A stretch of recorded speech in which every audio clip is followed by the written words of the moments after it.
Bueno, la clase pasada nosotros empezamos con lo que es sistemas reticulados. Y vamos a hacer un breve repaso de esto.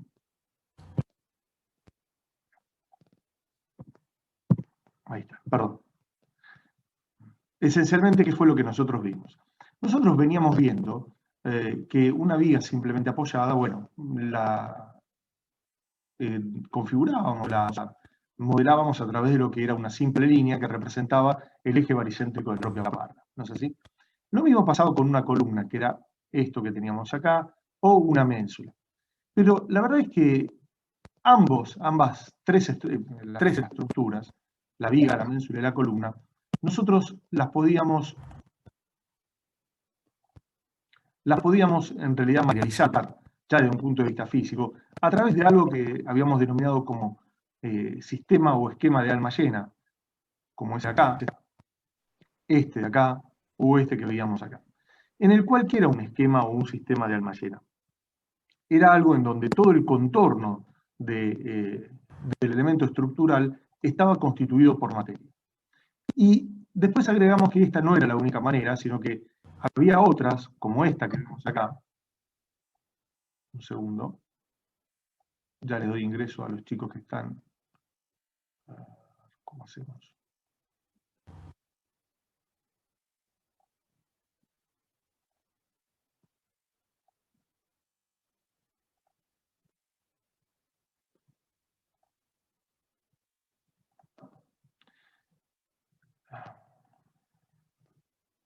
Bueno, y no era esa la única forma de materializar. Un segundo. No era esa, le decía, la única forma de materializar una estructura, sino que también lo podíamos hacer a través de lo que comúnmente uno denomina como sistema reticulado, que era esto de acá.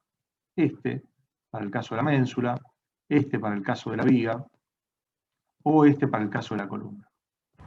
En donde, ¿qué era esto esencialmente? ¿Qué era esto esencialmente? Era, bueno, todo el contorno era más o menos, ocupaba un determinado espacio, pero la parte interna de ese contorno no estaba necesariamente constituida por materia, sino que, bueno, en este caso estaba constituido por determinados elementos estructurales y es como que esta parte de acá, o esta, o esta, o esta, estaban huecas. ¿Estaba bien?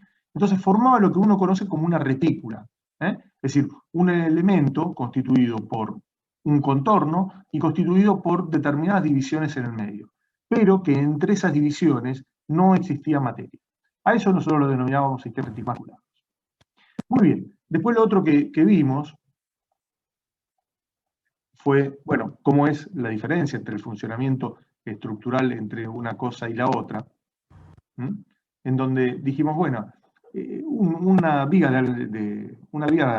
simplemente apoyada con una carga uniformemente distribuida tenía este diagrama de momentos y este diagrama de corte.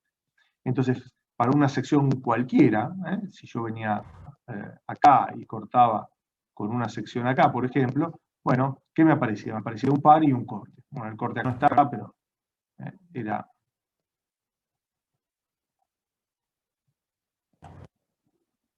es este de acá.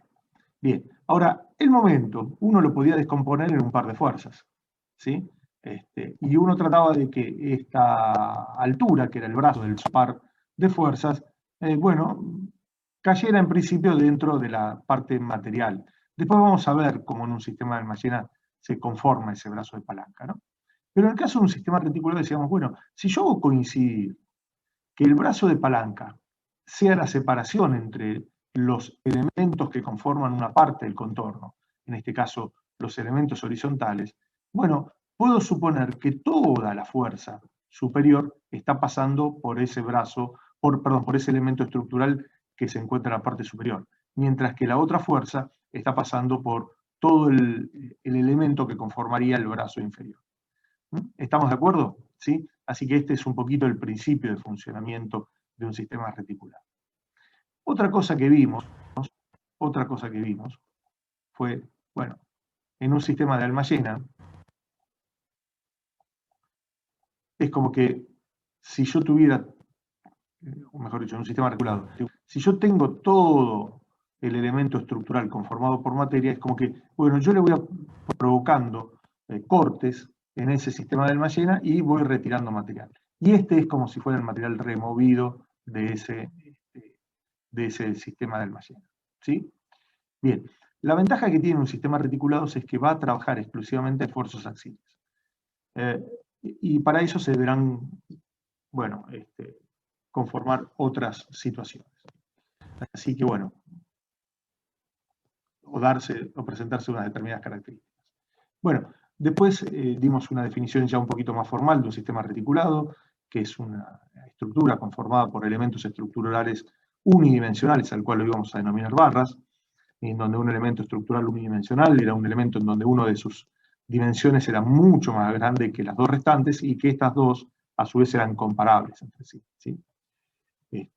Bueno, vimos la clasificación de los elementos estructurales en función de si eran uni, bi o tridimensionales. En el caso de los unidimensionales fuimos un poquito más precisos y dimos esta clasificación y dijimos que nosotros vamos a trabajar con elementos unidimensionales rectos. Después dimos la definición de nodo o de nudo, o de vértice, muchas veces se lo conoce, al lugar geométrico al cual concurren las barras y en donde se unen entre sí. Bueno, y dijimos que un reticulado iba a ser, un nudo iba a ser simple cuando concurrían dos barras, o cuando si concurren n barras iba a ser de orden n-1. La forma de materializar estos nodos, si bien nosotros dijimos que íbamos a dar una serie de ejemplos, se ve en otras materias como estructuras metálicas o estructuras de madera. Bien. Después dijimos un sistema reticulado puro, es aquel sistema el cual las barras están solamente trabajando a esfuerzos normales o axiles, ya sean de tracción o de compresión. Se puede trabajar con sistemas reticulados no puros, que son aquellos en los que, bueno, si bien del punto de vista geométrico conforman un sistema reticulado, del punto de vista de los esfuerzos internos no, y a eso pasaba cuando solamente trabajaban a esfuerzos axiales, como ya les había dicho. Bien. Bueno, después vemos las distintas tipologías y formas que se adecuan a las necesidades y a requerimientos de la construcción. Vimos, bueno, acá si bien lo vimos por barras, perdón, no por barras, sino a través de determinados modelos, bueno, vimos que la variabilidad es realmente muy grande.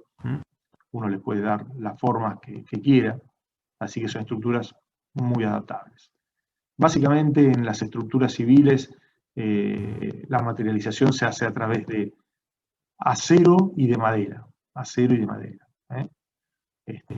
Son las dos grandes materiales con los cuales se materializan los sistemas reticulados.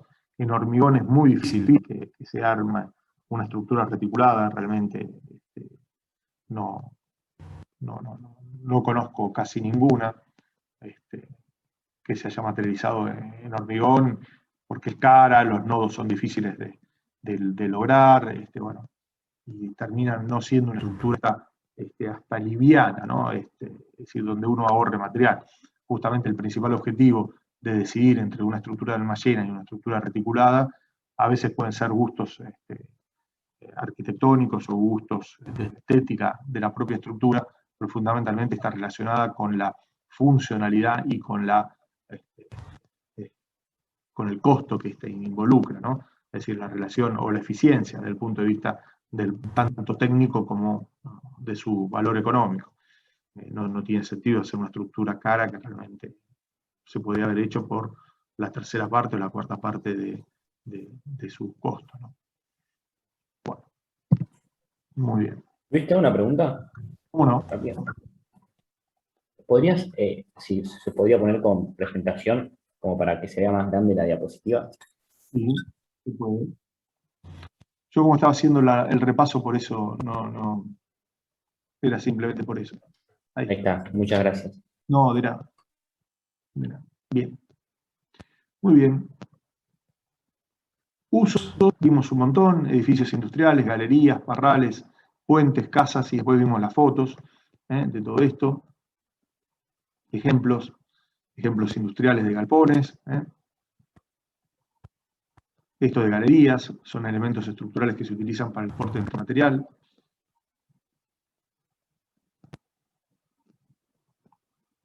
Parrales. Los parrales son estructuras que soportan básicamente dos tipos de instalaciones. Instalaciones de cañerías o tuberías e instalaciones de bandejas, ya sea eléctricas o de sistemas de control, ¿no?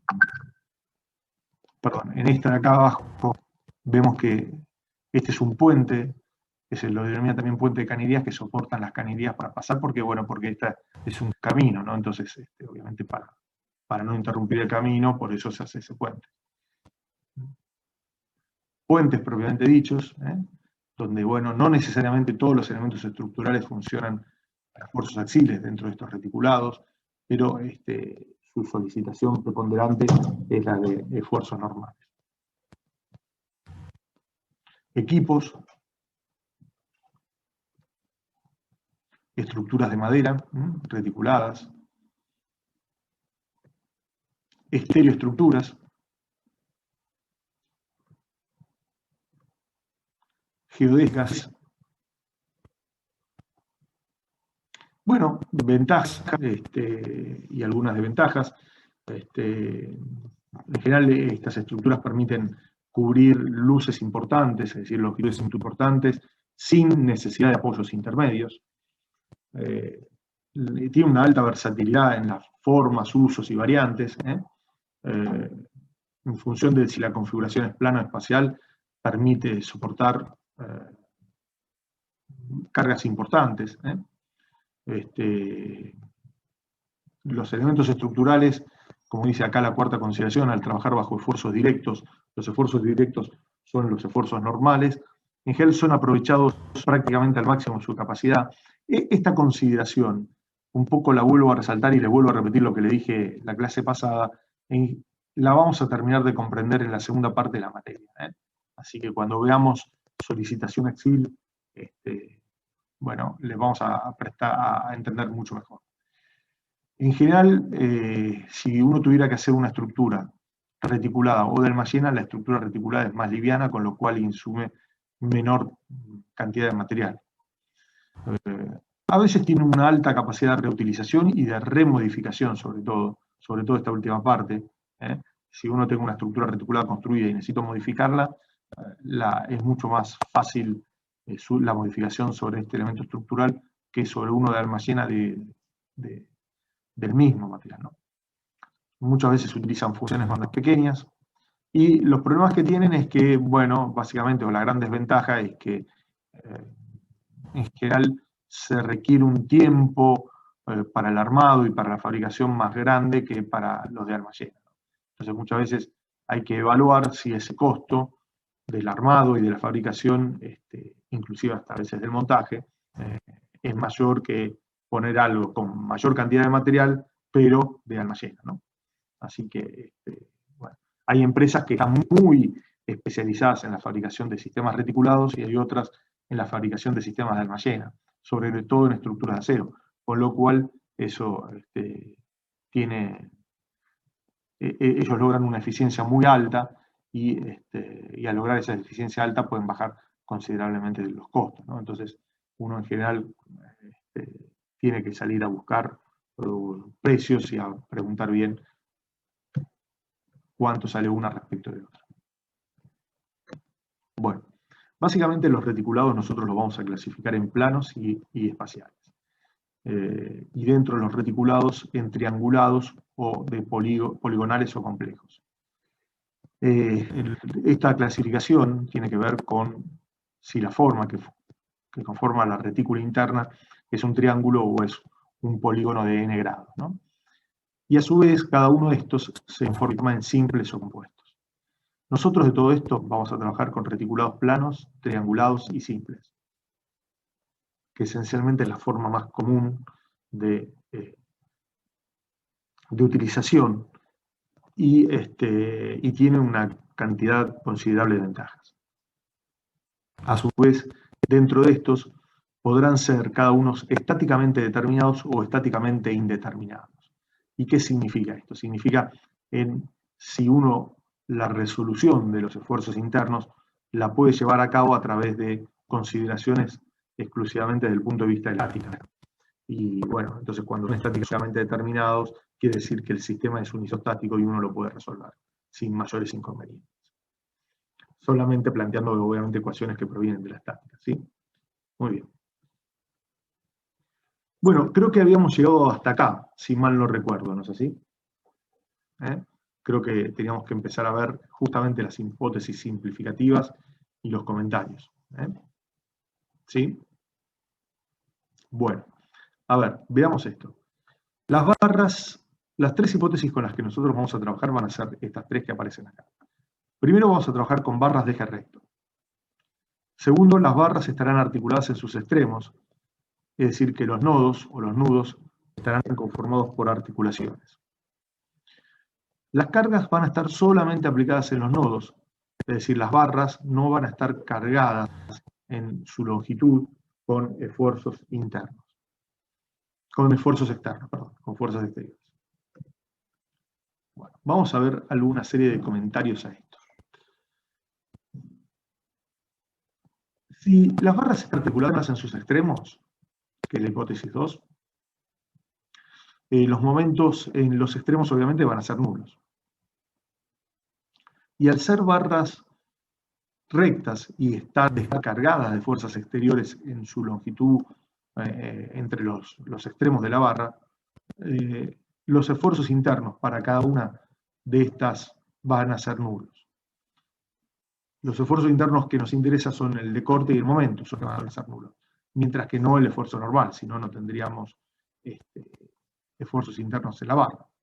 Es decir, el hecho de considerar articulaciones en los extremos de la barra, en que la barra sea recta y en que la barra esté descargada, es decir, solamente las fuerzas externas aparecen en los nodos, hace que los esfuerzos de corte y de momento sean nulos y que solamente aparezcan esfuerzos normales. Vamos a ver la demostración de eso. Y acá tenemos una barra que está articulada en los extremos A y B y que cortamos a barras en una sección cualquiera. La barra me queda conformada básicamente por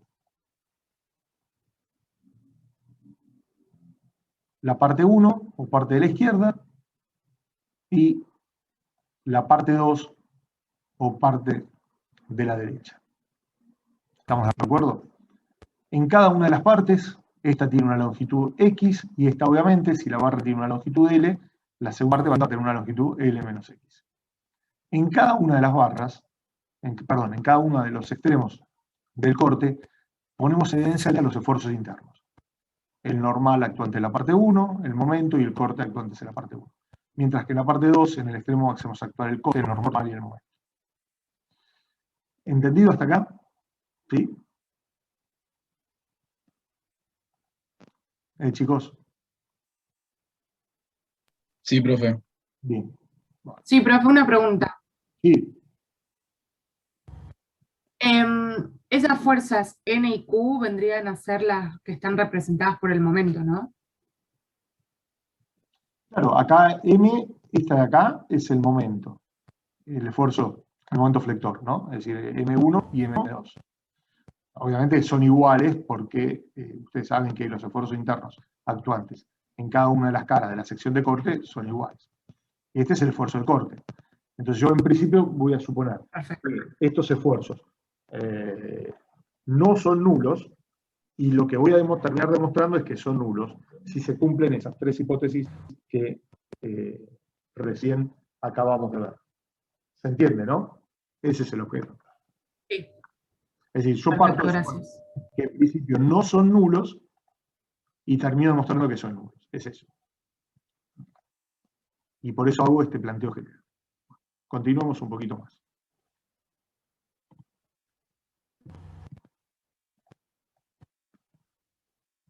Bueno, acá tengo corte igual 0, momento igual 0. Perdón, no lo demostré esto. Tendría que demostrarlo. Vamos a ver si funciona esto que...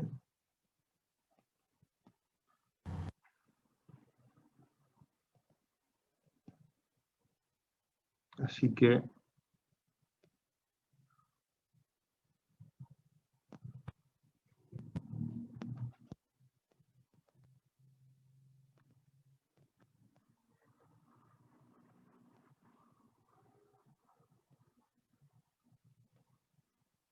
Vamos a ver si les es cómodo a ustedes y me es cómodo a mí también. A ver, yo voy a cambiar ahora lo que estoy compartiendo y a ver si... Bueno, acá está. ¿Ven ahí bien o más o menos? Sí, sí, se ve. Se ve bien. Bueno, a ver, fíjense que cuando yo tengo el reticulado, lo que en realidad estoy haciendo es haciendo este corte.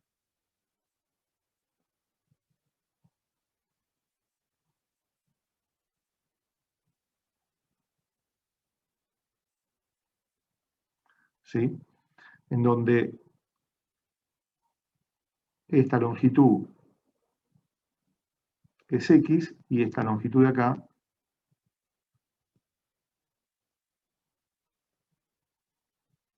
es L menos X. Tengamos en cuenta que tanto acá como en este extremo la barra está articulada. Muy bien. Entonces, yo acá tenía el esfuerzo de corte, tenía el momento y tenía el esfuerzo normal. N, M y corte. ¿Estamos de acuerdo? Bien. Entonces, si yo ahora tomo momentos respecto de este articulación A y esta que era la articulación B, ¿con qué me voy a encontrar? A ver, yo voy a tener sumatoria de momentos respecto de A, de la parte 1, obviamente, donde recuerden que esta era la parte 1 y esta era la parte 2, por una cuestión de equilibrio tiene que ser igual a 0. ¿Está bien? ¿Sí? Porque en A tengo una articulación. Entonces, ¿qué planteo ahí? Bueno, ahí planteo que... Ahí está. Que Q1 por X genera un momento negativo, ¿sí? Más M1 era igual a 0. Con lo cual, de acá nosotros despejamos que M1 es igual al corte en 1 por X. ¿Sí? Bien. Ahora bien, si yo tomo momentos respecto de B, y ahora intervienen las fuerzas de la parte 2, también debiera ser igual a 0. ¿Y ahí qué tengo? Bueno, me aparece que tanto el corte como el momento son negativos. El corte produce un momento negativo y el momento es negativo. Entonces me queda corte 2 por la longitud, que es L menos X ahora, menos M2 igual a 0. ¿Estamos de acuerdo? Bien. Ahora bien, por otro lado nosotros sabemos que M1 es igual a menos M2, o que M2 es igual a menos M1. Y lo mismo pasa con el corte. El corte 1 es igual a menos el corte en 2 y, perdón,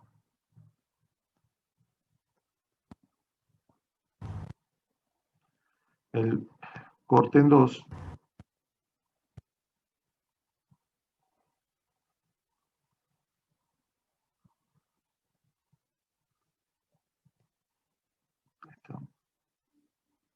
el corte en 2 es igual a menos el corte en 1.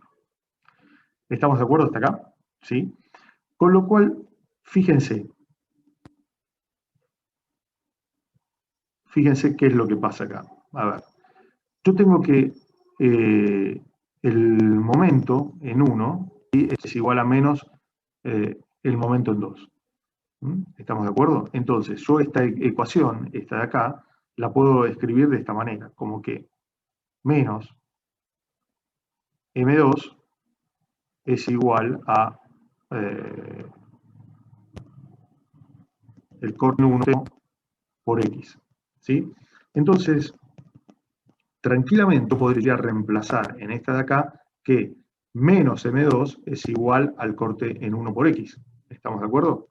Entonces, todo esto de acá me queda que menos el corte en 2, L por menos X, más el corte en 1 por X es igual a 0. ¿Estamos de acuerdo? Pero el corte en 1 es igual, el corte en 2 es igual a corte en 1. Entonces tendría esto. Corte en 1 por L menos X más el corte en 1 por X sería igual a 0. ¿Sí? ¿Estamos de acuerdo? Y de acá me queda que el corte en 1, ¿no?, por L menos el corte en 1 por X más el corte en 1 por X es igual a 0.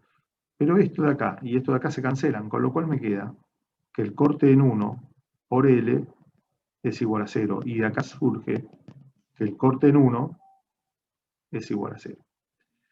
Ahora, si el corte en 1 es igual a 0, obviamente el corte en 2 también es igual a 0. Y si el corte en 1 y en 2 son iguales a 0, fíjense que de esta expresión tenemos que el momento en 1 es igual a 0 y obviamente el momento en 2 es igual a 0.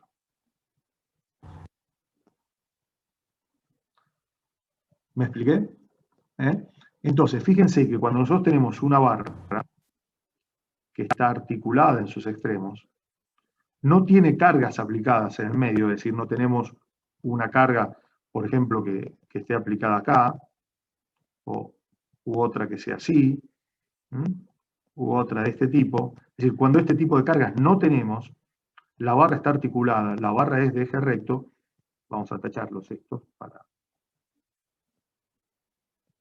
Estas quiere decir que no las tenemos, ¿sí? ¿Qué es lo que en definitiva termina pasando? Termina pasando que los esfuerzos internos de momento es igual a 0 y de corte también son iguales a 0. Entonces, la única que no podemos demostrar acá es que n sea igual a 0.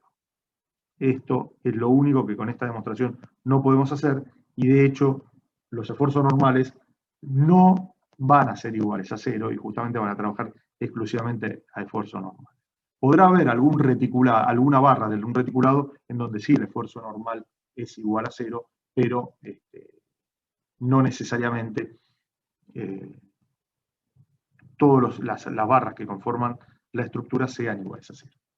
¿Me expliqué, chicos? Sí, sí, se entendió. Bien, bárbaro. Bueno, a ver acá. Volvemos a la presentación. Creo que se ve mejor, ¿no? Me parece por acá. Esto. No sé si lo ven mejor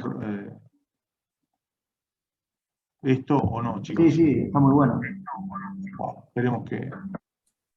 El único tema es que, como pasa siempre, uno no la sabe usar todo bien y a veces lleva un poquito de tiempo. Pero bueno. Así que bueno, esperemos que... Porque a veces la cámara no enfocaba bien, ¿no es así? Teníamos ese inconveniente, entonces realmente...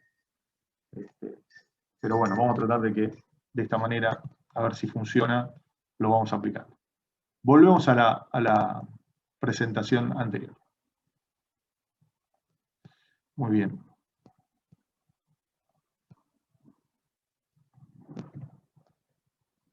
Bueno, otra consecuencia importante de estas hipótesis, la 2 y la 3, es que las barras serán en general delgadas o esbeltas, con poca o casi nula capacidad de tomar esfuerzos transversales o laterales. ¿Esto qué significa? Significa que si yo a esta barra, lo dibujo sobre acá, si uno acá le pone una fuerza de este tipo, es decir, que sea perpendicular al eje de la barra, en general no son barras con alta capacidad para tomar esfuerzos normales, es decir, como si fuera una viga simplemente apoyada con una carga en el medio. En general no están preparadas para eso. Toman alguna carga de este tipo, pero en general, el peso propio lo tienen que tomar, ¿no? Porque si no aguanta su peso propio no sirve de nada, pero en general, y algunas cargas de viento también, pero en general no son cómodas para eso, ni son utilizables para eso. Bueno, en el caso del peso propio, lo que se hace para diseñar el reticulado es el peso propio obviamente va en la mitad para cada uno de los extremos, entonces lo que se hace es se trabaja como si fuera un reticulado con el peso propio aplicado exclusivamente como cargas concentradas en los nodos, es decir, como vemos acá. ¿Sí? En general, el peso propio constituye una carga que comparada con las cargas que esa estructura reticulada es capaz de tomar, es en general un número bastante inferior, ¿no? Entonces, en general no tiene una preponderancia importante el peso propio dentro de las otras cargas que puede tomar, ¿no? Y eso realmente constituye una ventaja. Bien. Bueno, a ver.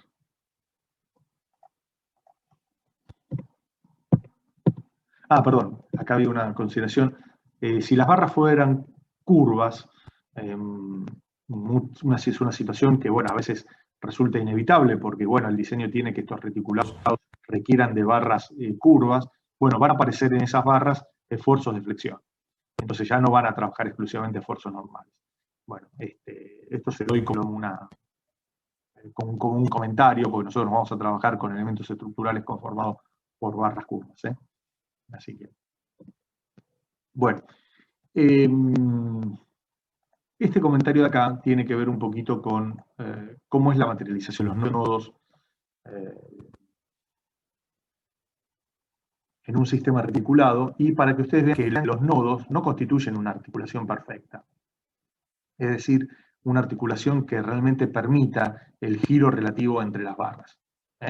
Fíjense, si ustedes pueden ver esto de acá, que es una unión típica del reticulado que acá está materializado en un esquema, en un dibujo. Esta es una fotografía y esto es un esquema. Fíjense que esto, ¿cómo se une?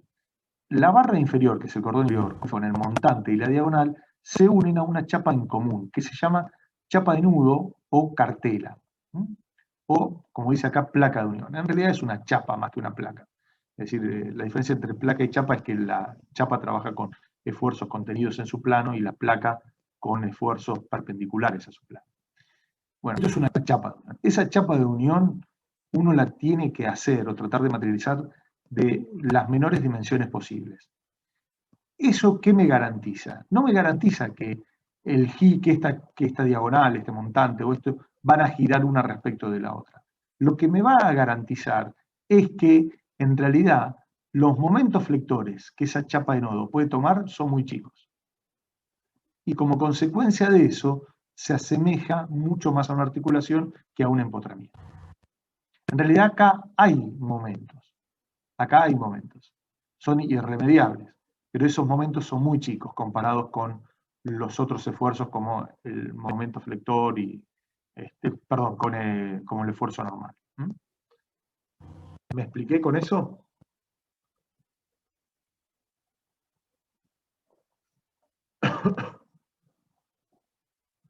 Bueno, esta es una unión típica, típica de una, de una estereoestructura o de una geodésica, en donde fíjense que las barras llegan a ese nodo, muchas veces más enroscadas, como es el caso de esta inferior. Acá creo que tiene un sistema de traba, donde se mete una especie de macho-hembra, donde se mete una parte dentro de esta bola que en general es maciza cero, y tienen en general una zona roscada para justamente roscar el extremo de la barra en esa misma bocha maciza, ¿no? Bueno, este sistema de agarre es otro distinto. Fíjense que entra a través de una zona corrediza que es la parte que entra por abajo. Bueno, son distintos sistemas de vinculación. Muy bien. A ver.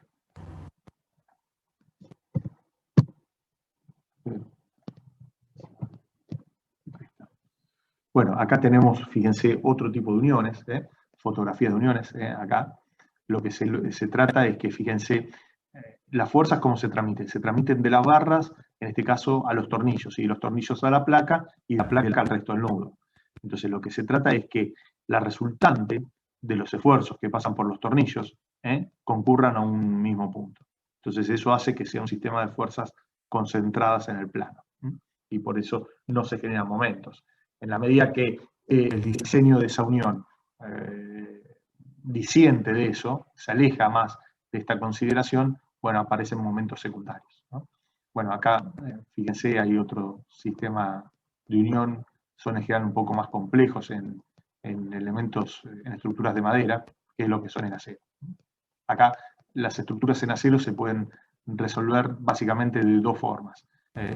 Abulonadas, como son este caso de acá y esta de acá, o soldadas como es esta de acá. Acá está todo hecho por soldadura. Bueno, como consecuencia de las hipótesis que vimos anteriormente, las barras solamente van a estar trabajando esfuerzos normales que podrán ser de tracción, como es este caso, o de compresión, como es este otro. Y la convención de signos que nosotros vamos a utilizar es que una barra está traccionada, será positiva, una barra que esté comprimida será considerado como de esfuerzo no negativo. Fíjense que si uno corta infinitamente muy próximo a la articulación, como hicimos en este segundo esquema de una barra traccionada y de una barra de compresión, bueno, acá ponemos en evidencia las fuerzas que se alejan del nodo, y eso demuestra que cuando las fuerzas se alejan del elemento estructural está traccionada, mientras que acá lo está comprimiendo. Y en el caso de la barra,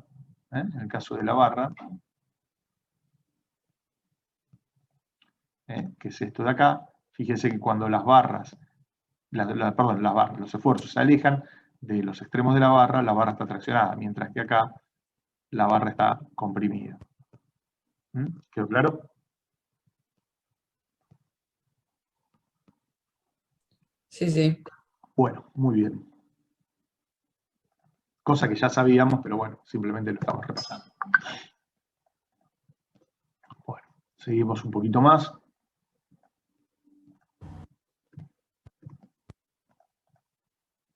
Bueno, vamos a ver ahora una serie de elementos que nos van a permitir entender cómo funciona un reticulado, pero además entender por qué cuando nosotros le dimos los sistemas mixtos en sistemas vinculados, consideramos que un reticulado era una chapa, trabajaba como si fuera una única chapa con 3 grados de libertad, ¿sí? Así que bueno, vamos a tratar de entender esto y para eso vamos a ver cómo es la generación de un reticulado y cómo se establece una condición que denominamos condición de rigidez, ¿sí? Entonces, este es un esquemita, a ver si lo podemos ir siguiendo, bastante simple de ver, en donde si yo tengo una barra en el plano tiene 3 grados de libertad. Ahí estamos de acuerdo, ¿no es así?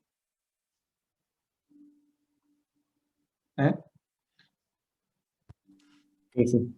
Bien. Sí. Si tengo otra barra en el plano, también va a tener 3 grados de libertad. Con lo cual, 2 barras en el plano, por así aisladas, no vinculadas, tenemos 6 grados de libertad. Muy bien. Ahora, si yo la articulo en este punto, ¿sí? Vamos a ver que los grados de libertad de esta estructura es de 4. Porque recuerden que cada articulación restringía 2 grados de libertad. ¿Sí? ¿Se acuerdan que lo vimos esto cuando vimos sistemas de Almayena? ¿Sí? Entonces, quiere decir que cada articulación habíamos visto que restringe 2 grados de libertad. Y esto, si ustedes lo ven, lo pueden ver como un sistema, como una cadena abierta de 2 chapas, donde el número de grados de libertad es n más 2. Entonces tengo 2 barras, 2 chapas, más 2 tengo 4 grados de libertad. Bien. O sea que, resumen, la articulación restringe 2 grados de libertad. Bueno, supongamos que en vez de tener 2 barras, tengo 3 ahora. Tengo 3 grados de libertad por cada barra. Por lo tanto, en total tengo 9 grados de libertad. Si yo hago esta articulación, es decir, articulo la primera con la segunda, como hice antes, la segunda con la tercera, como hago acá, tengo 9 grados de libertad, cada articulación me restringe 2 grados de libertad, 9 menos 4, tengo 5 grados de libertad. Con lo cual tengo 3 chapas, los números de grados de libertad de una cadena cinemática abierta es n más 2, 3 más 2, 5. ¿Sí? Hasta ahora no dije nada de lo que ustedes ya no supieran. Muy bien. Con lo cual, las dos articulaciones, en este caso, como dice ahí, restringen 4 grados de libertad. Y ahora, ¿qué pasa si yo articulo, perdón, vuelvo un poquito para atrás, este extremo de esta barra con este extremo de otra barra que hasta ahora no estaban para nada vinculados? Una nueva articulación me restringe otros 2 grados de libertad. ¿Estamos de acuerdo? Con lo cual, los grados de libertad de un triángulo es 3. Armado, obviamente, de esta manera, con 3 articulaciones en cada vértice. ¿Sí? ¿Me expliqué? Sí, sí. Bien. Bueno. Y por lo tanto, fíjense, si yo ahora, a ver si lo tengo acá. Bueno, quiero hacerle este comentario. Vamos a tratar de verlo a través de un dibujito porque faltaría una secuencia ahí. Luis, ¿te hago una pregunta? Sí, obviamente. Entonces acá ya no vale más que los grados de libertad se calculan como el número de barras más 2. O sea, esa hipótesis ya no vale más, ¿o no? No, porque ya deja de ser una cadena cinemática abierta y esto constituye una cadena cinemática cerrada. ¿Se entiende? Sí, sí, está bien. ¿Sí? Entonces, es más que nada por eso. Así que, a ver, a esta página no le puse título. Vamos a ponerle acá un segundito.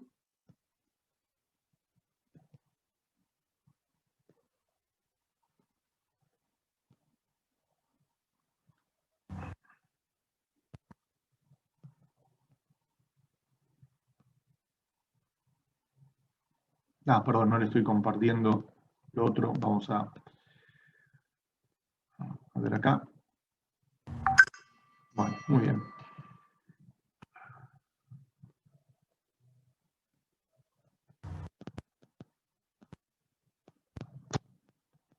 Bueno, entonces, ¿qué era lo que yo les quería decir? Fíjense, a ver.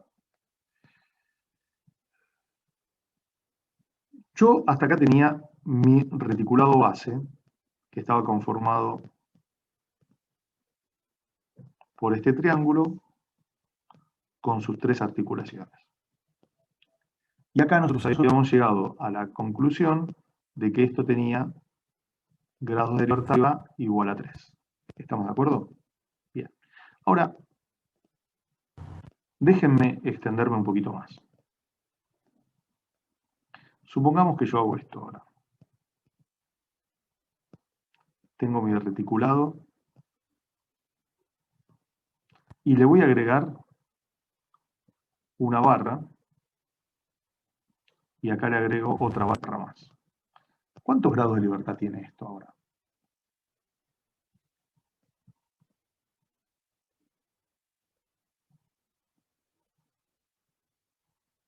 ¿Eh? 9. Perdón, no te escuché. 9 grados de libertad, tal vez. ¿Por qué 9?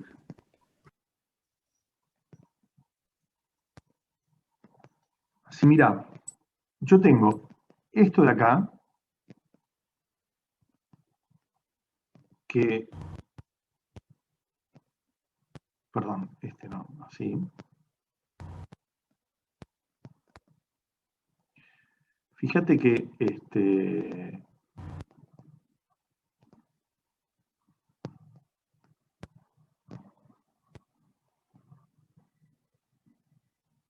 todo esto de acá constituye una chapa, en realidad.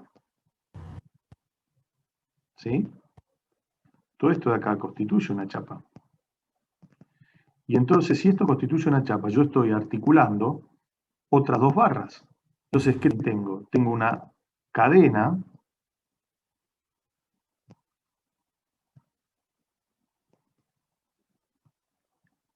cinemática abierta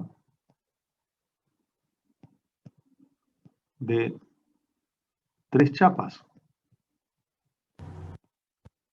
donde esta chapa es la chapa 1, donde esta de acá es la chapa 2 y donde esta es la chapa 3.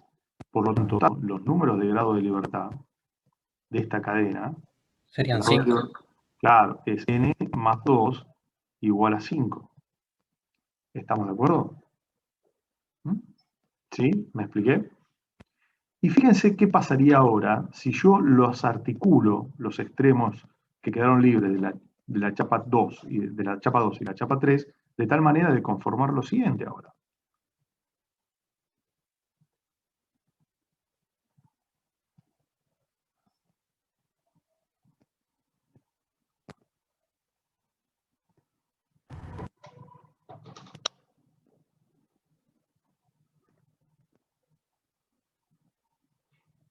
A esto le agrego una articulación más.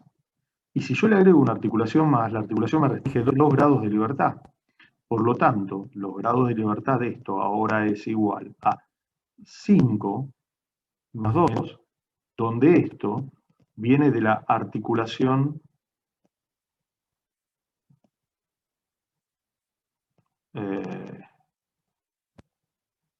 incluida entre,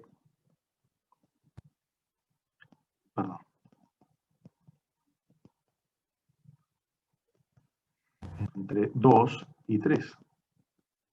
Por lo tanto, los grados de libertad de esto son 3. ¿Estamos de acuerdo?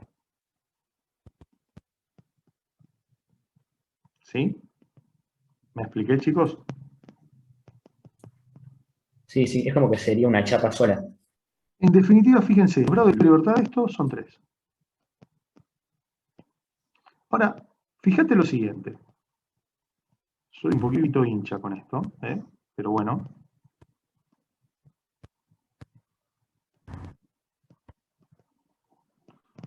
Ya tengo esto. Tengo esto de acá.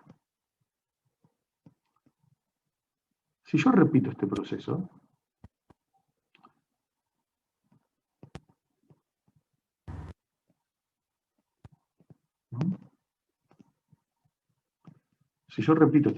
es decir, agarro un segundo, que hay algunas cosas que todavía no le tomé la mano, agrego otras 2 barras y las articulo acá, es decir, voy repitiendo el proceso, tengo un reticulado que está formado por el triángulo negro y el azul, y después le agrego otro que está por el rojo. Entonces, ¿cuántos grados de libertad voy a tener acá? Y acá ahora tengo grados de libertad igual a 3. O sea que fíjense que a partir de un triángulo, esperen un segundito que le doy ingreso a este chico, a partir de un triángulo base, yo voy agregando 2 barras, genero un vértice, agrego otras 2 barras más, genero otro vértice o nodo, y siempre voy teniendo la misma cantidad de grado de libertad que tenía inicialmente.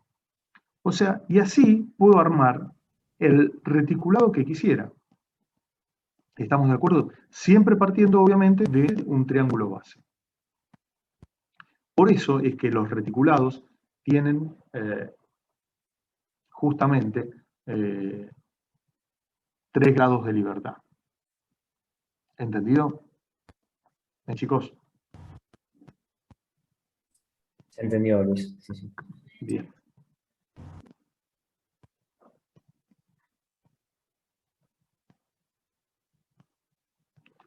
Fíjense que la demostración que hicimos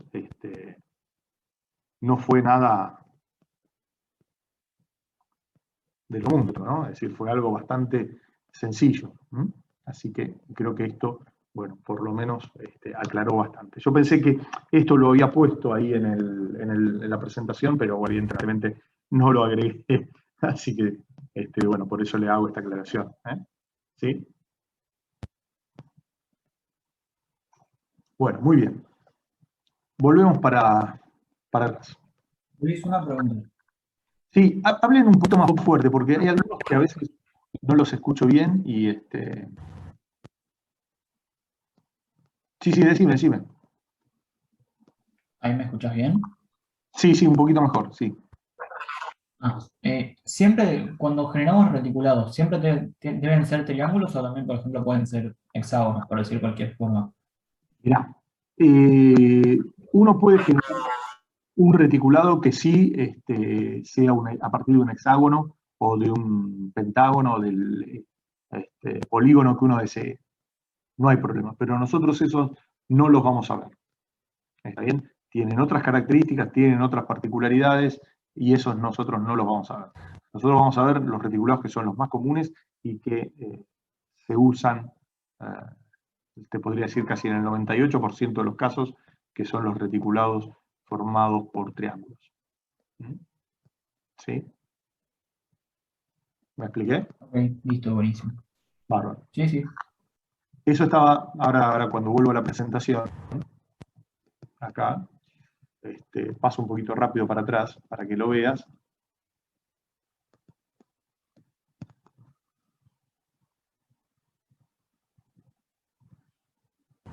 Acá no, me pasé. ¿No? Acá está, exactamente. En la clasificación de los reticulados, nosotros dijimos que vamos a trabajar básicamente con estos.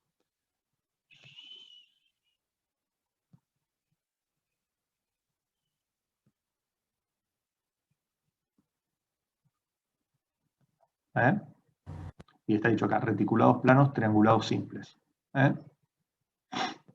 ¿Está bien? Sí, que uno parece dibujo. Sí. Bueno, toda la variedad, solamente siempre vamos a lo más sencillo. Sí, pero muchas veces lo más sencillo es justamente lo más fácil de materializar y es lo que en general ustedes están viendo, casi como les dije antes, 95% de las construcciones que así se materializan son de esta manera. Bueno, ¿me expliqué?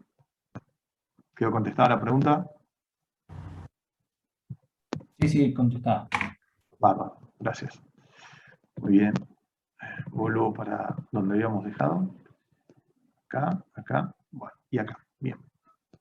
Borro esto y vamos a continuar acá. Bueno, muy bien. Bueno, acá lo que les decía en definitiva, fíjense, el 3 grados de libertad del triángulo base, acá está hecho un poquito todo el desarrollo, más 2 por 3, que son 6 grados de libertad de las dos barras, que son esta de acá y esta de acá, menos 3 por 2 grados de libertad que restringe las 3 articulaciones o nuevas uniones, que son acá, acá y acá. Porque si bien esto eran articulaciones para el triángulo base, ahora pasan a hacerlo para esto de acá. Entonces constituyen 3 articulaciones nuevas. Entonces por eso me queda 3 más 6, 9, menos 6, me quedan 3 grados de libertad. Es otra forma de verlo. No sé si se entendió esto que le dije. O sea, tenía el triángulo base con 3 grados de libertad. Cada una de estas barras tiene 3 grados de libertad, o sea que tengo 3 más 3, 6, más 3, 9, pero genero 3 articulaciones. Acá, acá y acá. Entonces las 3 articulaciones restringen cada una 2 grados de libertad. O sea, 3 por 2, 6. 9 menos 6, 3, por lo tanto llego a 3 grados de libertad. Es otra forma de verlo. Bueno, nosotros vamos a denominar con B a lo que sería número de barras. Con N minúscula al número de nodos o de vértices o nudos, y con T el número de triángulos. Ahora, fíjense lo siguiente. El número de nodos es igual al número de triángulos más 2. A ver, fíjense, acá tengo un triángulo, 3 nodos. O sea, acá se verifica. Acá tengo 4 nodos, triángulos. O sea, 2 más 2, 4. ¿Entendido? ¿Hasta ahí? ¿Sí? Bueno. Sí. Bien. Después, el número de barras es igual a 2 por T, es decir, por el número de triángulos más 1. Veámoslo acá. Acá tengo un triángulo por 2, 2, más 1, 3. O sea, el número de barras 3. Bien. Veamos acá. Acá tengo dos triángulos. 2 por 2, 4, más 1, 5. Sí, tengo 1, 2, 3, 4, 5 barras. O sea, se verifica. Bueno, si de acá yo despejo t, ¿sí? Me queda que t es igual a n menos 2. Y esto lo reemplazo acá. Entonces me queda b por 2, en vez de t es n menos 2, más 1. Desarrollando todo esto, llego a que el número de barras, la relación entre el número de barras y el número de nodos es igual a 2 por n menos 3. Esta condición constituye la condición de rigidez para reticulados libres e independientes de sus vínculos externos. Esta es la condición de rigidez. Es una condición que va a ser necesaria, pero no suficiente para establecer la isostaticidad de un reticulado. Siempre uno va a tener que comprobar que el número de barras cumpla con esta relación. Muy bien.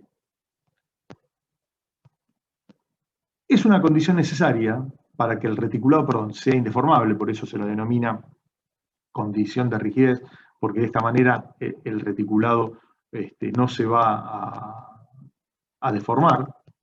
Es decir, uno le puede aplicar un sistema de fuerzas nulo al reticulado. Esto obviamente va a generar esfuerzos internos, pero el reticulado se va a mantener indeformable. Es decir, no va a generar un movimiento interno entre los distintos elementos. Pero, como bien dice, es una condición necesaria, pero no suficiente. Para los elementos que conformarían la parte suficiente de justamente la indeformabilidad de un reticulado es que no exista vínculo interno aparente, no existan barras superfluas, o que partes del sistema tengan la posibilidad de sufrir desplazamientos relativos con relación a otras partes. ¿Estamos de acuerdo? Entonces eso es lo que uno tiene que tener en cuenta, estos otros tres elementos.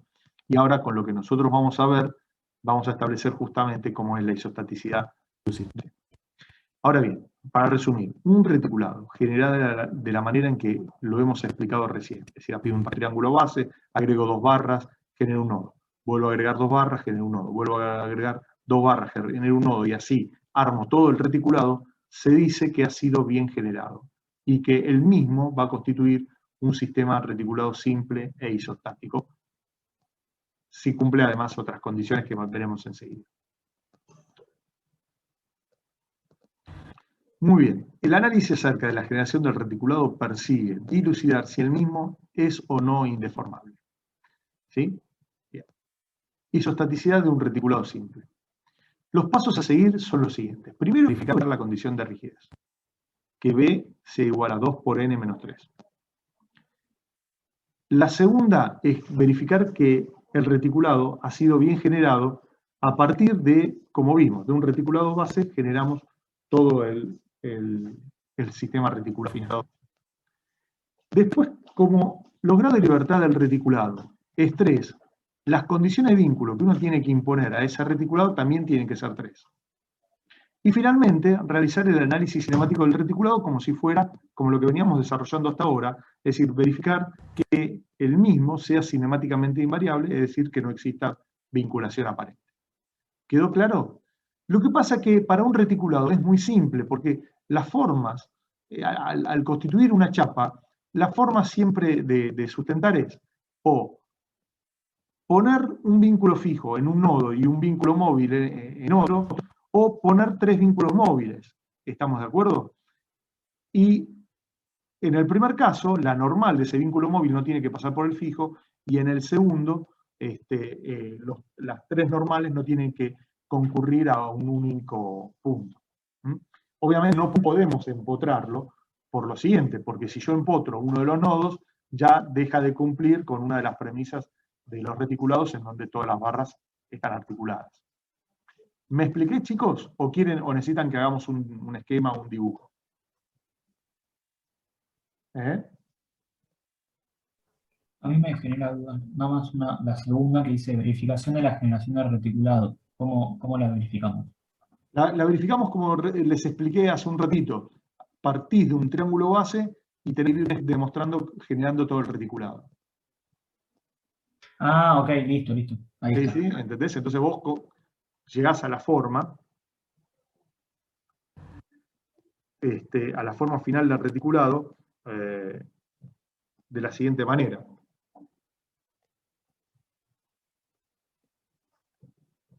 Mirá, por ejemplo,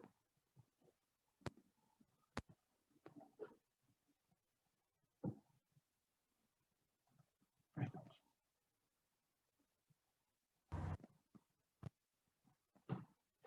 Suponete que yo te diga, mira, ¿cómo hacemos para ver si este reticulado fue bien generado? Voy a poner un ejemplo simple.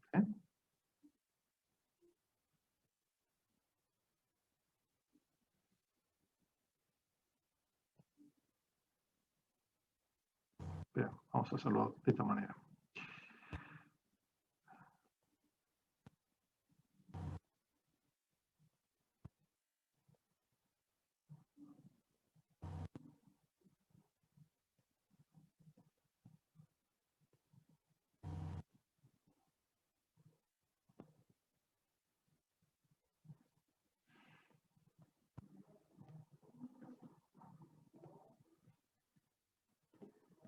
¿Sí?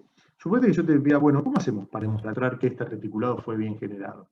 Bueno, uno agarra y podría decir, mira, yo puedo partir de este triángulo que voy a...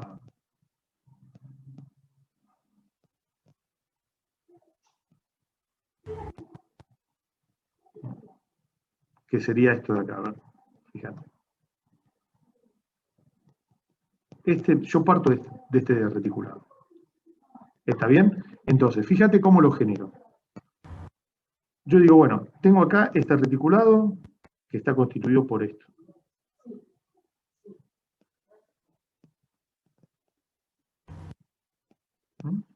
Entonces, tengo un triángulo, parto de este triángulo, y agarro y empiezo.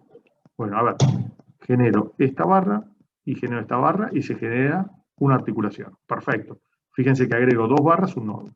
Después, agrego esta de acá, y esta de acá. Después agrego esta de acá, y esta de acá. Después agrego esta de acá, y esta de acá. Y después agrego esta de acá, y esta de acá. ¿Sí? Bien, entonces ya tengo, fíjate, la mitad del reticulado. ¿Y después qué hago? Después agarro esta de acá y esto de acá. Agarro esta barra y esta barra y así.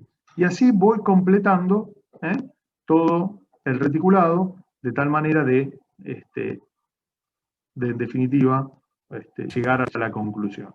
Obviamente, nosotros cuando le pidamos, no le vamos a decir que hagan 20 millones de veces este dibujito. Directamente lo hacen 3 veces o 2, 3 veces, póngale, es decir, dibujan el triángulo base, marcan esto de acá, esto de acá, y después hacen esto, y después dicen, bueno, esta situación se va repitiendo para todos los triángulos y el reticulado, llegamos a la conclusión de que el reticulado ha sido bien generado, ¿entendido? ¿Sí? ¿Me expliqué? ¿Sí? Chicos. Sí, profe, se entendió. Profe. Sí. Sí, ¿me ibas a hacer una pregunta o por ahí entendí mal yo?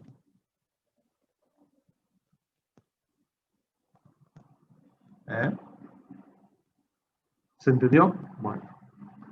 Después, obviamente, cuando ustedes tengan que verificar la condición de rigidez, recuerden que la condición de rigidez es que B es igual a 2 por el número de barras menos 3. ¿Está bien? Entonces, sí, lo que tienen que hacer es contar el número de barras.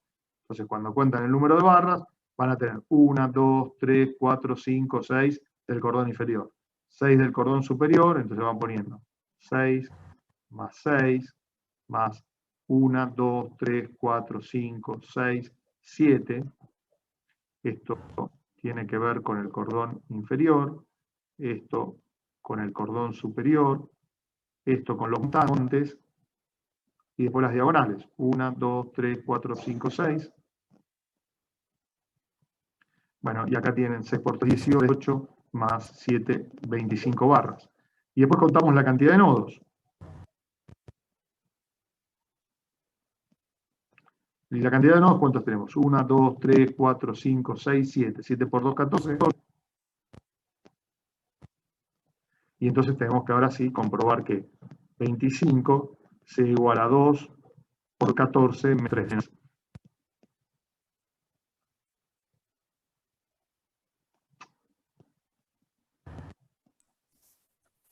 Y ahí dice, bueno, 2 por 14, 28, menos 3, 25. Verifica. ¿Entendido? ¿Sí? Sí, sí, entendido. Bueno, perfecto. Muy bien. Bueno, entonces, volvemos a la apreciación. Después vamos a resolver obviamente un ejemplo. Así que, muy bien. Bueno, estos eran los pasos que ya vimos. Ah, perdón, lo que no les dije fue esto de acá. Vamos a ir acá, un segundito.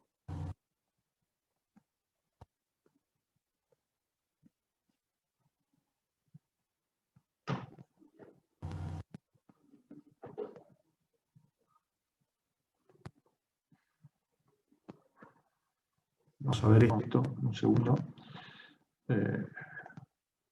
Acá, entonces, bueno.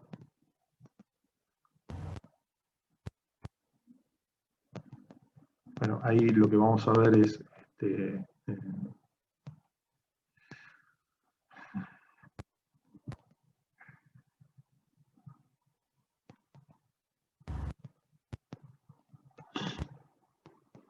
ahí está, si se ve bien.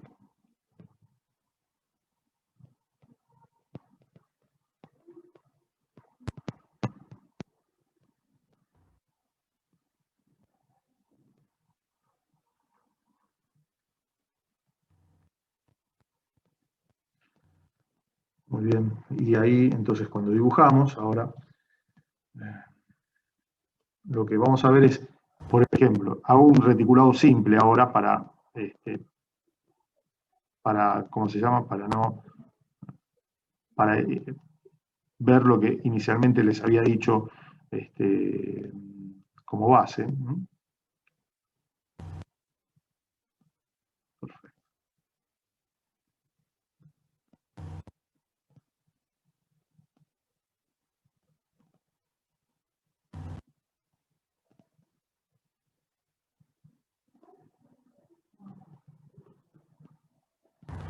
¿Sí? Entonces, fíjense, las tres formas primero, los números de grado de libertad de este reticulado es 3.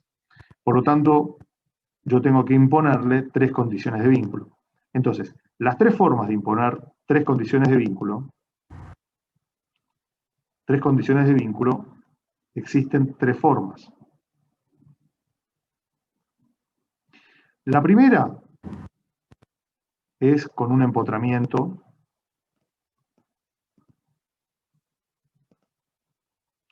La segunda es con un apoyo fijo más un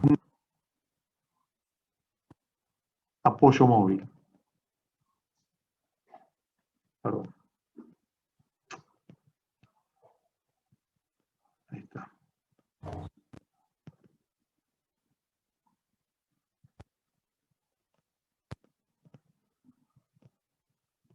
Con un apoyo móvil. Y la tercera es mediante 3 apoyos móviles. ¿Entendido? Ahora, fíjense que la primera, vamos a analizar esto,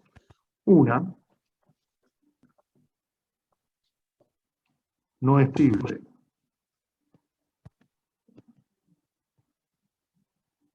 ¿Por qué no es posible una? Porque si yo, esto de acá, donde tengo todas articulaciones,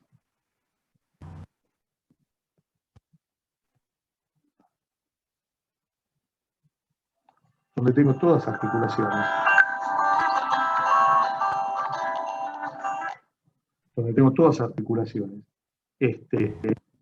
si yo pongo un empotramiento en una articulación, ¿qué pasa? Ahí ya rompo una de las hipótesis de base y tengo que, ¿cómo se llama? Voy a tener en ese nodo, voy a tener esfuerzo de corte y momento. Si yo pongo un empotramiento en una barra, en el interior de una barra, ¿qué es lo que va a terminar pasando? Va a pasar exactamente lo mismo. Entonces, por eso la primera solución no es posible. Entonces, las situaciones que son posibles son justamente la 2 y la 3, porque eso me permite, obviamente siempre ubicando los apoyos en el, ¿cómo se llama?, en los nodos, para justamente seguir manteniendo la condición de articulación en determinados lugares. Es decir, o sea que, perdón, ahí estamos. ¿Sí? Así que 2 y 3 son posibles. Genial. Como colocando el apoyo fijo y apoyos móviles en los nodos. ¿Sí? Siempre y cuando, obviamente, en 2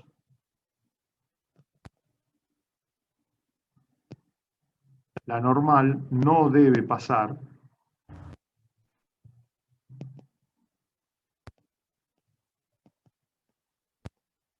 por el apoyo fijo.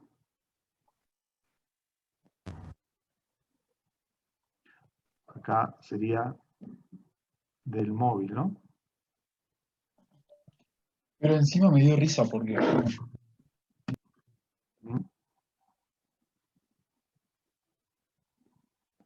Y las 3 normales no deben concurrir al mismo punto. ¿Entendido? ¿Sí? Con lo cual, este reticulado,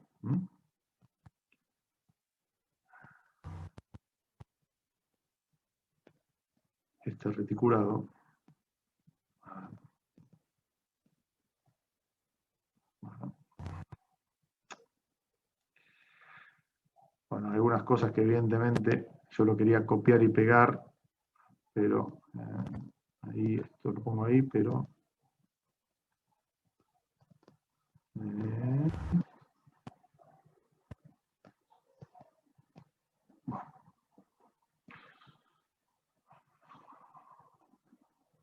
vamos a ponerlo, vamos a dejarlo de vuelta. Ahí está. El reticulado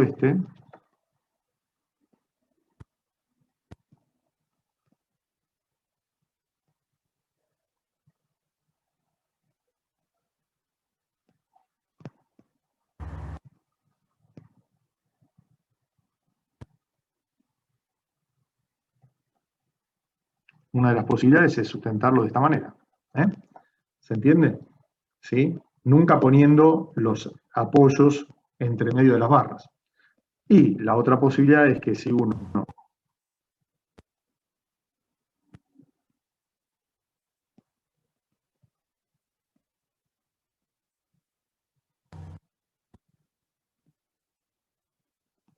decide poner 3 apoyos móviles, que esos 3 apoyos móviles no concurran a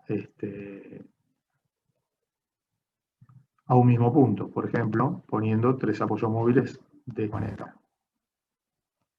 ¿Entendido? Entonces fíjense que ahí no concurren a un mismo punto. ¿Me expliqué, chicos? ¿Sí? Sí, profe. Bien. Sí, Luis. Bueno, bárbaro. Entonces, esperemos que salga bien todo esto que estamos dibujando acá. Sí. Bueno, muy bien. Volvamos con este tema de acá. La metodología de resolución. vamos a ver dos, el método de los nodos y el método de las secciones. Este lo vamos a aplicar ahora cuando veamos un ejemplo, después del descanso. El método de las secciones ustedes lo conocen porque está basado en el método gráfico numérico de Ritter. Así que existen otras metodologías, pero han caído básicamente en desuso y, bueno, en general no son muy usadas. Nosotros vamos a ver esas dos. Y otra cosa importante es análisis de barras inactivas. ¿Qué significa que tenemos una barra inactiva? Significa lo siguiente. Una barra es inactiva cuando el esfuerzo que está actuando en la misma es nula. Entonces se dice que esa barra no es, que está inactiva. Y hay tres casos en los cuales se presentan barras inactivas que, si uno lo distingue inicialmente, ya tiene mucha parte del problema resuelto, porque después, cuando yo vaya planteando el equilibrio de nodos, que es la metodología que vamos a ver después del intervalo, vamos a ver que justamente nos simplifica mucho todos los cálculos. Entonces, la primera condición es, si un nudo concurre en dos barras con distinta dirección, como es el caso de este dibujo, por ejemplo, una vertical y una en diagonal, y en dicho nudo no actúa o no se aplica ninguna carga, ambas barras poseen esfuerzo nulo. Ambas barras poseen esfuerzo nulo.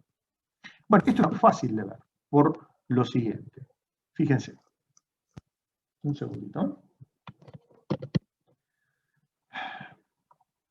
Otro ejemplo es este de acá, ¿no? Dos barras, 1 y 2, con distintas direcciones, y en el nodo al que concurren no existe fuerza nulo. Bueno, vamos a demostrar rápidamente esto, que es muy simple. Lo vamos a analizar por el absurdo, ¿no? Entonces, supongamos que en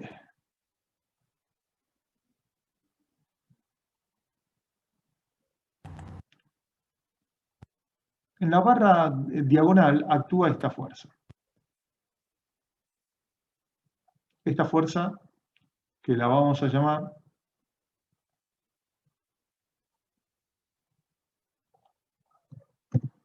FD, es decir, la fuerza de la diagonal.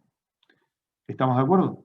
Ahora, esta fuerza de la diagonal tiene dos componentes. Tiene una componente horizontal y una componente vertical. ¿Estamos de acuerdo? Entonces, yo voy a tener acá la fuerza de la diagonal horizontal, vamos a ponerlo entre paréntesis, y voy a tener acá la fuerza de la diagonal vertical. ¿Estamos de acuerdo hasta acá? Bueno. Ahora, fíjense, acá si solamente trabajan por esfuerzos normales y concurren a este punto, quiere decir que es un sistema de fuerzas concurrentes. Por lo tanto, solamente vamos a poder plantear, como vimos cuando vimos sistema de fuerzas, dos ecuaciones. Primera ecuación va a ser igual a la sumatoria de las fuerzas en horizontal, y la segunda ecuación va a ser igual a la sumatoria de las fuerzas en vertical. ¿Estamos de acuerdo? Bien. A ver, la componente vertical de la fuerza en diagonal va a poder ser equilibrada por la fuerza que actúa en la barra vertical, ¿no es así? O sea que en este caso, acá se puede dar el equilibrio. Pero en la primera ecuación, ¿cómo hago para, cuando hago la sumatoria de las fuerzas en horizontal, equilibrar la componente horizontal de la fuerza en diagonal? Les pregunto. ¿Cómo hacemos para eso?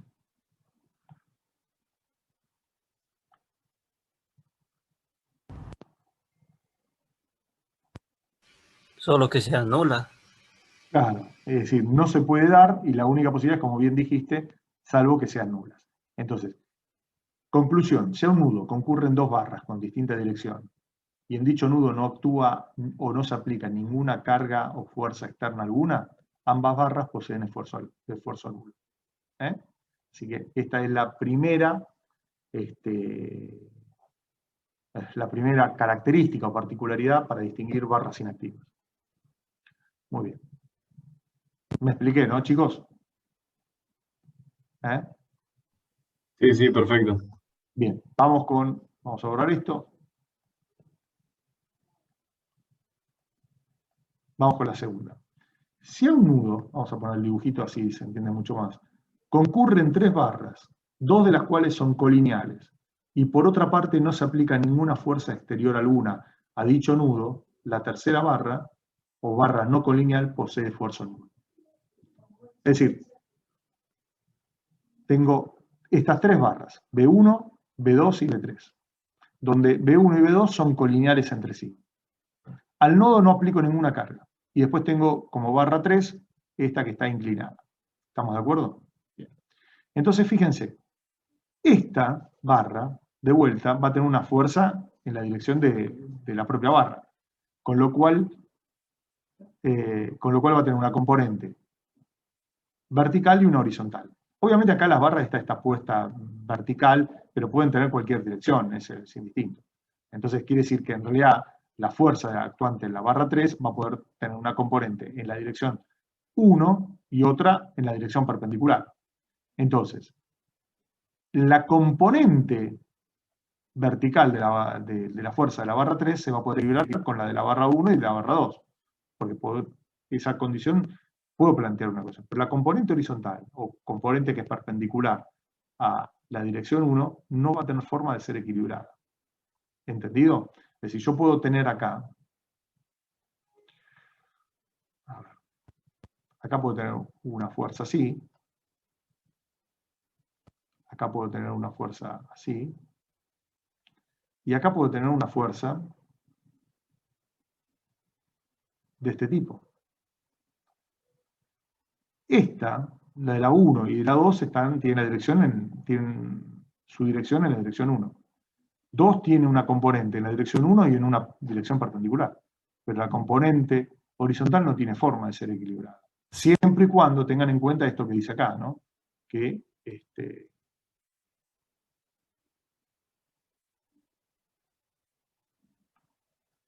el nodo, perdón, este nodo. Esto de acá, no aplica fuerza exterior alguna a dicho nodo, ¿no? ¿Entendido? Entonces siempre ocurra eso. Entonces, ¿qué llegamos a la conclusión? De que la barra 3 es nula o está inactiva. Las otras dos no puedo decir nada porque se puede dar que exista una con una fuerza, otra con otra y que ambas se equilibren. ¿Entendido? ¿Me expliqué, chicos? Sí, sí. Bien, bárbaro. Muy bien, acá está, igualmente está explicado todo esto que les acabo de decir, está explicado todo acá, así que para que lo tengan. Y la tercera, ahí está, la tercera es que si a un nudo concurren dos barras no colineales y se aplica una fuerza o carga exterior a dicho nudo en la dirección de una de ellas, la otra barra restante, posee esfuerzo nulo. Veámoslo con un ejemplo. Acá está. Tengo dos barras que concurren a un nodo.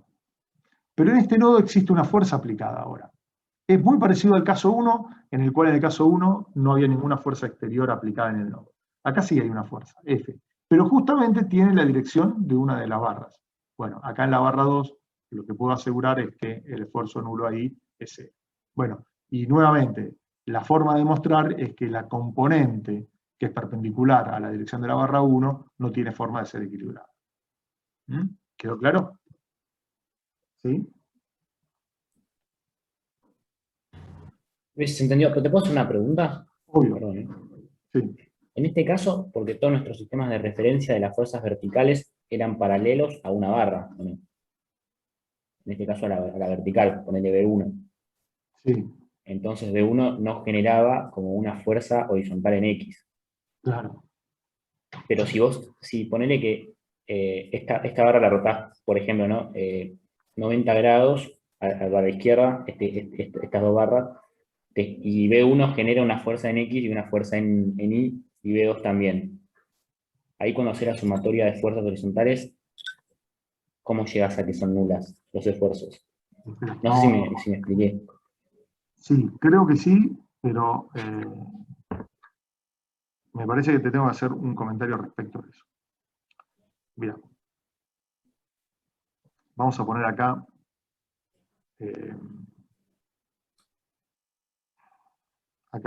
vamos a ponerle acá una nota, porque es realmente lo que... Ahí está. Pero...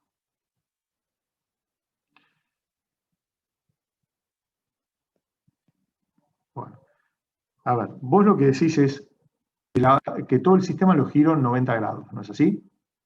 Entonces, yo tendría la barra 1 sería ahora esto. No estás mostrando. ¿Estás presentando, Luis? Perdón. Ay, perdón. No, estoy presentando, pero no a ustedes. Me lo estoy mirando a mí, ahí está. A ver, vamos de vuelta.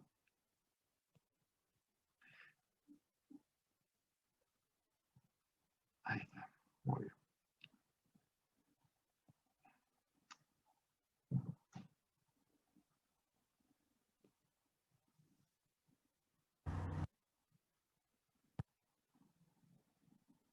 Acá tengo la barra, ¿sí? Y vos decís, pongo una barra acá. Es este mismo caso. Bueno, esta es B1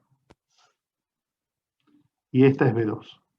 ¿Dónde querés que ponga la fuerza ahora?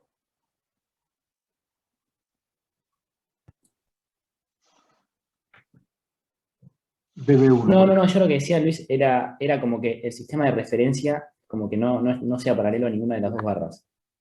Y que las dos barras tengan componentes, en la horizontal y en la vertical. Perfecto, bueno, mira. No sé si me entendés. Sí, te entendí. Ahora Pero sí. por ahí. Es decir, vamos a suponer, mi sistema de referencia es este de acá, X e Y. Y mis barras son estas. Ahora.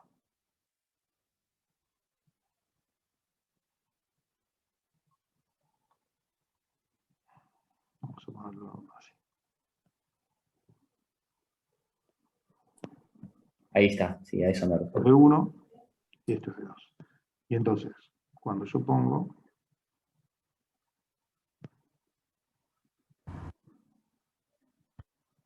esta es N1 y esta es N2. ¿Estamos de acuerdo? ¿Sí? Bien. Ahora, vamos a hacer lo siguiente. Acá, no. Eso no. Ahí. ¿Estás de acuerdo que esta es la dirección de la barra 1, no es así? Y también estarás de acuerdo conmigo que esta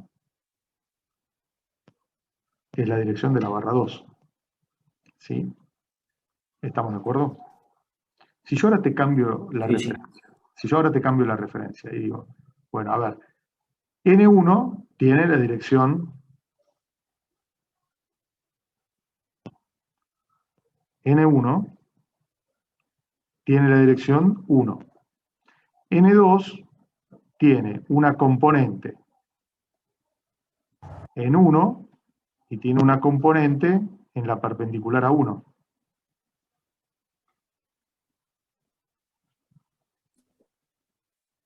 Sí, perfecto. Perpendicular a 1. ¿Hasta ahí estamos de acuerdo? Ahora, esta de acá con esta de acá se pueden llegar a equilibrar. ¿Y esta? ¿Qué haces? O sea que ves que el sistema de referencia no me interesa. Claro, es verdad, tenés razón. Ahí está. Perfecto. ¿Se entendió? Entonces, Sí, gracias, Luis. por eso, en un momento, si ahora vuelvo a la presentación anterior. Permiso. Ahí está. Si vos ves en la primera, yo dibujé justamente los dos casos para decirle, Acá trabajo con la vertical porque es mucho más fácil de ver, pero fíjate que en este caso pasa exactamente lo mismo. Es decir, 2 o 1, ponele, si trabajo con 1 va a tener una componente en la dirección 2 y en una perpendicular. La componente de 1 en la dirección 2 se va a equilibrar con N2, pero la componente perpendicular no tiene con qué equilibrarse. O sea que el sistema de referencia no interesa. ¿Sí? ¿Quedó claro? Gracias, Luis. Sí, sí, No, era. clarísimo. Muy bien. Bueno, y entonces ahora, ¿qué es lo que nos queda? Lo que nos queda son 2 cosas, habiendo visto esto.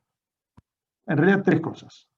Primero, decirles que bueno, la presentación estará la penúltima diapositiva de la presentación y, como dice acá, agradecerles toda su atención. No, un chiste. Y lo que nos queda es ahora, nos tomamos un descanso de 15 minutos y cuando volvemos hacemos, ¿cómo se llama? Un ejemplo para ver esto y después hacemos un ejemplo de sistemas mixtos para tratar de entender. ¿Les parece? Cuando digo Dale, sistemas profe. mixtos, es reticulado y almallera. No lo vamos a poder desarrollar todo porque no nos va a dar el tiempo, pero sí por lo menos vamos a tratar de ¿cómo se llama? De verlo conceptualmente. ¿Sí? Bueno, no sé si tienen alguna Dale, dale. duda, algo más que preguntar o lo que sea. Son 10 y 52, perdón. Yo diría volvamos 10 y 7, 18 para 10 y 10 estar empezando sin problemas. 11 y 10, perdón, estar empezando ya casi a full. Luis, Sí. una pregunta. ¿Se sabe la fecha del parcial? Mire, lo van a definir en los cursos mañana y pasado.